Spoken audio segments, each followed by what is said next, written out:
On Friday's show, we had Drew McCaskill, Drew Huxtable on the show.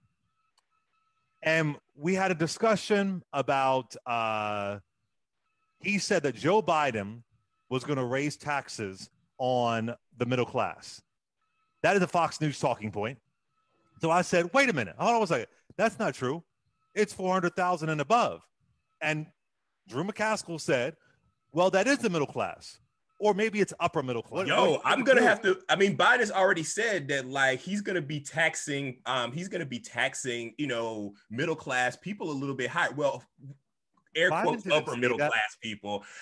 So my taxes are going to go up under Biden. Hold on 1 second. You think 400,000 is middle class? I feel like that's upper middle class. Yeah. That's not middle class, baby. It's not middle class. Drew. Wait, do y'all have some new sound effects? Yes, that was a late great Dorian Corey. I know exactly who that is not middle class. True. Well, does anybody out there that's middle class for you because you're from Mississippi? But if anybody out there thinks 400,000 is middle class, no, you let me know. Let me say I'm upper middle class, but my taxes are going to go up. So. Oh, you make over 400,000. Where's my check? When you going to help me out? I don't make anything close to that. When are you and Alan Orr going to pay off my student loans? When are y'all going to do it? Can I get that as a gift? Listen, I voted for the dude who's going to do student loan. I feel like forgiveness. I feel like that he's more likely to do it than anybody else. I just can't believe that you think that $400,000 is middle class. It's upper middle class. Yeah, I would think in New York. I think $400,000 is, I think that's above middle class. I wouldn't say it's wealthy, but I wish I felt that way. What a life. I wouldn't say it's wealthy. If that's the case, I'm in deep poverty. If that's the case, I'm living in wild poverty. If 400,000 is middle to up. Not to say that that's what I make. I'm just saying, like, You just said your taxes will go up. So you make more than 400,000. Damn. My taxes are definitely going to go up, but I still team Biden all the way, Biden Harris. So over the weekend, we've been going back and forth on social media about it, just having some good fun, you know what I mean? And I posted the clip. I made sure it was okay with him to post the clip, you know what I mean? And it's so funny. He's saying, well, it's upper middle class in New York. And I'm thinking to myself, well, brother, you obviously may have came to New York with a lot of money. Because I know folks who live in New York and they will never in their life get access to the middle class, upper middle class life of 400,000, right? I mean, I've been in New York for 20 some years. I know friends who make 200,000 and that's more so upper middle class, right? Because there are poor folks in New York, because there are middle class folks in New York, because folks still pay taxes. You know, folks are saying, oh, well, you know, you pay a certain amount of taxes when you're at 400,000. You pay them to at 150,000. Then Drew McCaskill says on social media that Democrats raise your taxes.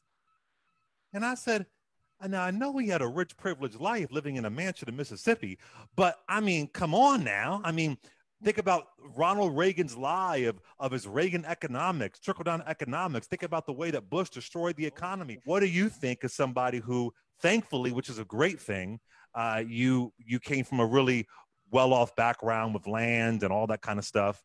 And do you believe that 400,000 is middle class or upper middle class? So I think it's upper middle class, and this is what I'll say in Drew's defense. You grade yourself by the people you hang around.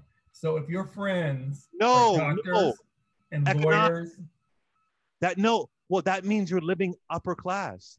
But not within those categories? You're not, right? Because if your friends are making $1 million or 600,000, so understanding what your point is, I will say that I think on average 150,000 may be the mean of the United States. But in New York and DC, you're wrong. In the law world, you could be struggling at 300,000. You can't judge class by the rich, privileged friends you are around, where you're probably overspending, where you're probably living a luxurious life. You can't say, well, if you're around millionaires, you're middle class. I mean, anybody could say that. Anybody could say, well, if you're around poor people, you're quote unquote, you're living in poverty. That doesn't make any sense, right? But well, as my senator said from Georgia last night, I'm just living the American dream, and I hope everybody can live the dream, and that's what I'm sort of fighting for, and Drew's fighting for. You really think that making $400,000 is upper middle class? That's 5% of this country. No, let me tell you in many ways what middle class is. Middle class is maybe not paycheck to paycheck, but you're 2 or 3 paychecks away from possibly living in poverty, that you are dependent on a job in a certain way because of healthcare, that you are not financially independent, right? You may not come from wealth, so you have to build all by yourself, right? If you or Drew lost your job today, y'all would be good for a long time, a very, very long time, right? So when you are upper class, maybe, and I wouldn't say 400,000, and really it's more like, I wouldn't say that's you're rich, that you're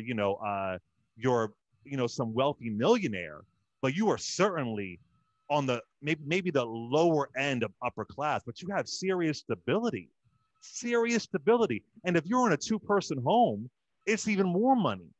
So I just think too often, I'm telling y'all, that is not upper. 400,000 is well off beyond the middle class range. Once again, like I said, when you go back and you look at your class and your classifications of people that you grew up with, and you start looking at your cohorts of people that you got the same education with, and you look at the stratosphere and what people are making, it does leave you with an impression of where you are in that classification. That's a blind spot.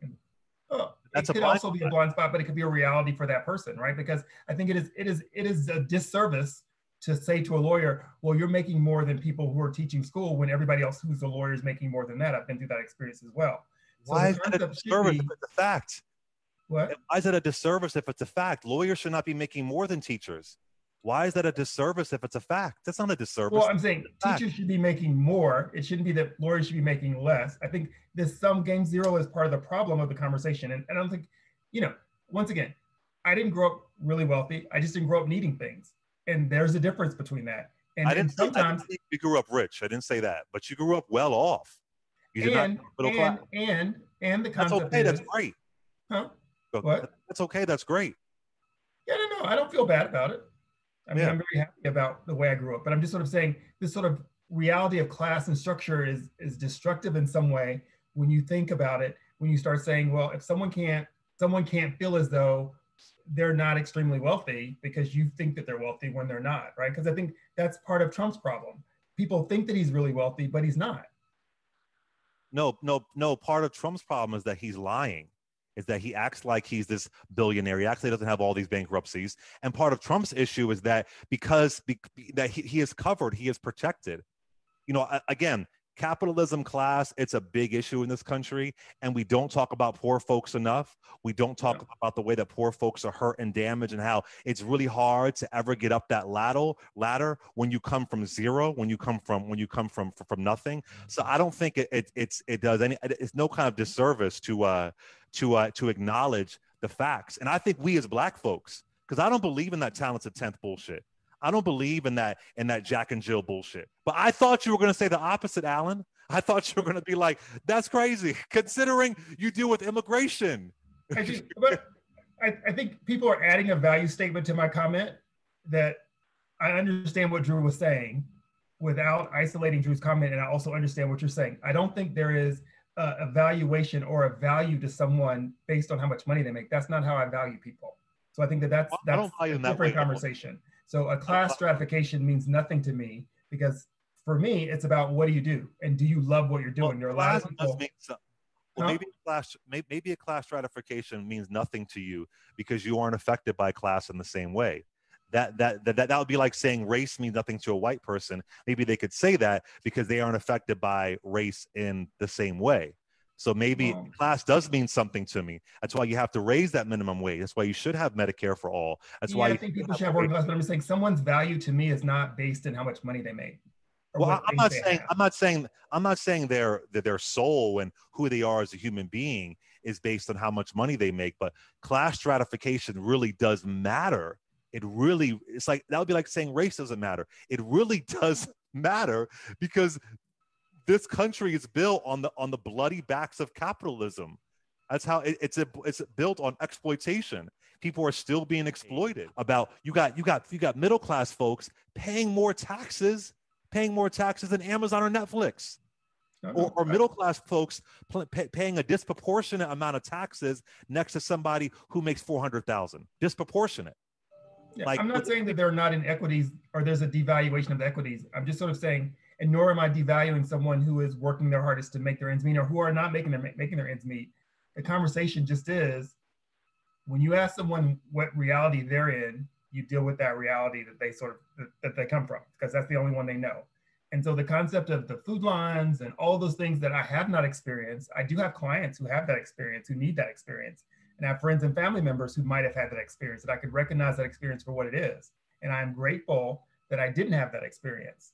But in the same time, I'm also of a real knowledge that I see people every day who are extremely wealthy on average. And I don't feel like I'm running with them, right? I'm not buying a Bentley tomorrow. Well, you're not, but you're not middle class. That was the point. You're not, but you're not middle class.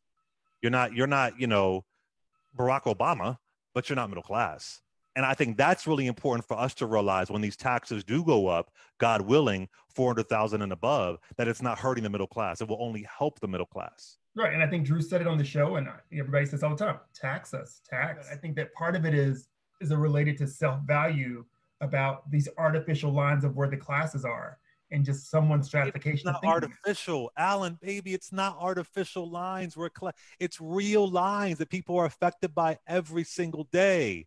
It's real lines.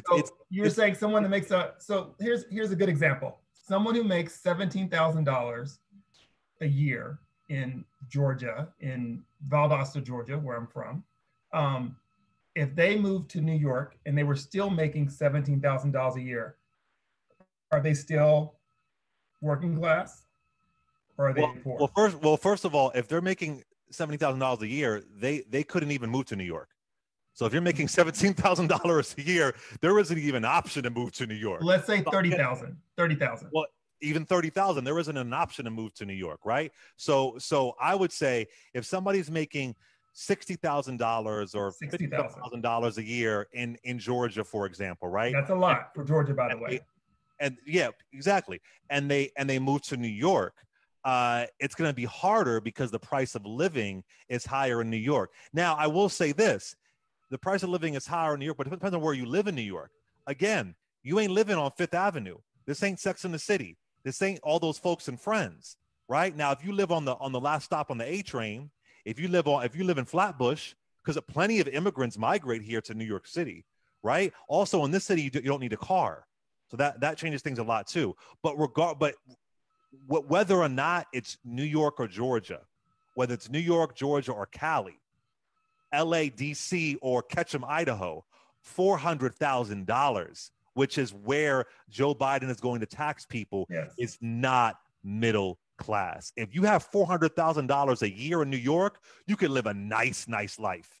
That's a good amount of money versus 125,000 versus 100,000. If you're making 400,000, I mean, you're nice. You're gonna have a nice little loft and maybe somewhere in Harlem. Again, you aren't living on 42nd Street. No, not many folks live there. There isn't even a residential area. That's for like Jay-Z and freaking I don't know, Whoopi Goldberg, although she lives in Jersey. But you know what I'm saying. But 400,000, regardless, you're gonna have a nice life no matter where you live. Now, of course, if you make that much money and you live in Georgia, it's gonna be even better. But it's still gonna be pretty effing nice in New York City. So when we talk about these inequalities, to have the realities of saying, if you look at K Street in Washington, D.C. and Wall Street in New York City, and you look at the salaries there, if you look at the bonuses there that we're sort of talking about. Yeah, but you're comparing yourself to folks who are almost in the $1 million range. Okay, why are you only comparing yourself to folks in the $1 million range? How do you think I feel comparing myself to folks in the $1 million range? You know what I'm saying? Like, why can't you compare yourself to somebody who isn't making as much money? Why don't you say, oh, well, those Wall Street folks might be making in the million range, but I got folks living next door to me who are making $90,000. Like, why are we looking at it that way? When either way, folks 400K and above, they're going to be all right, and they should get taxed. They should get properly taxed. But see, listen, because in DC, this is one of the realities of DC and the proper DC proper. If you own a condo in DC right now, you're at least at $500,000 if you're in a condo in DC, if not more. And the same thing, I think the same would be true for Hell's Kitchen or. But you realize here's what happens. And again, this is a class issue. So where you live in DC, where Drew used to live in Harlem, it wasn't always like that. No, it wasn't like that at all.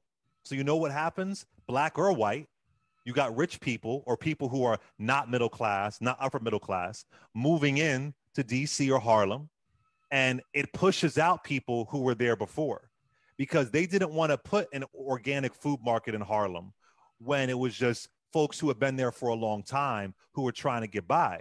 But when folks who have an income like Drew or yourself move into these areas, even though you all are Black men, that now they'll say, oh, well, it has real property value versus investing in that community, really trying to build jobs in that community, really trying to say, okay, we're going to do these things. We're going to have some kind of system where we could cultivate people in those communities. And what happens is folks get pushed out, especially in DC. So I think part of that may be true because, in the U Street where I live, which is historically Black district where Howard University is, there are still a lot of Black families. And instead of people being pushed out, people are trading up. So a lot of those homes that were bought for $40,000 are now selling for $1 million as those Black families, and they're taking that money and they're moving further out by choice of sort of doing that. I mean, and just understanding that Silver Springs, Montgomery County is one of the richest Black populated areas in the United States, period, as far as the median income for Black families. So understanding those and appreciating those concepts, because for example, the men's shelter did close down and it moved miles out of the city. And understanding that conflict that sort of happens, it wasn't against poor people that those things happen, though. I don't think that it's an attack on being poor. I think being poor is a form of violence in the United States. So when poor people get pushed out of their neighborhoods, and your local officials and your government and your mayor and your whatever the case may be didn't give a damn about you when you were in your neighborhood, when you were asking for jobs, but they criminalize you and they shame you for violence, because they say, oh my gosh, you're so violent, you're so crazy, not knowing that poverty creates violence, not knowing that poverty creates crime. How is that not a war on poor people? Yeah, I'm saying, yeah, I can see the violence, but I don't think I don't think my community changed because it was against being poor. I think my community changed because it was just changing. I don't think it was against anything. I think that DC, especially DC, I think that there was a specific agenda for it to change, to get out these Black poor folks. I really believe that. And I believe it in Philly. And I damn sure know what happened in downtown Brooklyn. And that the idea was get them out. I mean, I know people who lived in downtown, who had family in downtown Brooklyn, that they offered their mother or their father, a certain amount of money for their house. It was worth much more, but their mother or father maybe didn't know that, and they were kicked out. New Orleans, I mean, there are some theories as far as Hurricane Katrina. That's true about the levees. That say the reason why they didn't fix those levees there is because they wanted to wash them out eventually, and they did. So it is. If you aren't giving people jobs and access and healthcare, and they're making $7 an hour, and you aren't really working to cultivate this area, but you'll do something when somebody that has a little bit of money moves in, that is a war on poor people. So that alone is not middle class at all. So according to the New York Times, and this might sound really low and shocking to you, but to my boy Alan and Drew, this is real. That if you're in the New York, Newark, or Jersey City area, middle class income is $55,000 a year to $165,000 a year. Okay. Believe it or not. Now that might be like, oh my God, I bought a car that was $70,000, but that's really what it is, and that goes on. Okay. Yeah, and it's effing hell. It's hell. It's hell. But that is middle class. $55,000 a year. This is in the New York, the tri-state area, 55,000 to 165. That's real.